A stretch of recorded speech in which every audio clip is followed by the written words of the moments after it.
প্রিয় ভাইরে ভাই, এই ভিডিও দেখে কোনো মুসলিম বা ধাক্কা দিতে পারবে না, কারণ এটা হচ্ছে আমাদের শেষ ঠিকানা। একদিন আমাদের মৃত্যুর পর আত্মীয় স্বজনে 3.5 হাত অন্ধকার কবরের ভিতরে রেখে চলে আসবে, কেউ হবে না সঙ্গের সাথী।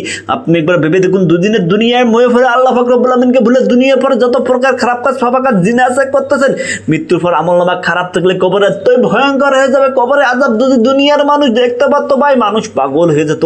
দুনিয়ার বুকে কখনো খারাপ কাজ করতো নয়, জাহান্নাম খুব ভয়ঙ্কর জায়গা রে ভাই। মৃত্যুর পর একদিন কিয়ামতের দিন আপনার উপস্থিত হতেই হবে জীবিত হয়ে। যে সময় আপনার আমলনামা খারাপ থাকবে, ওই সময় আপনি কিয়ামতের দিনে আরো সে ছায়া পাইবেন না ভাই।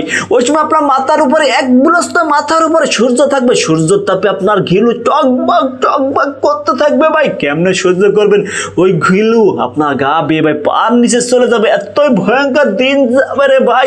সামান্য দুনিয়ার সূর্যের তাপ সহ্য করতে পারে না, কিয়ামতের দিন কেমনে সহ্য করবেন ভাই? এখনো সময় চাল, হরবতে ফিরে আসুন, 5 ওয়াক্ত নামাজ পড়ুন। ভিডিওটি ভালো লাগলে চ্যানেলটি সাবস্ক্রাইব করে পাশে থাকুন ভালোবাসার মানুষগুলো।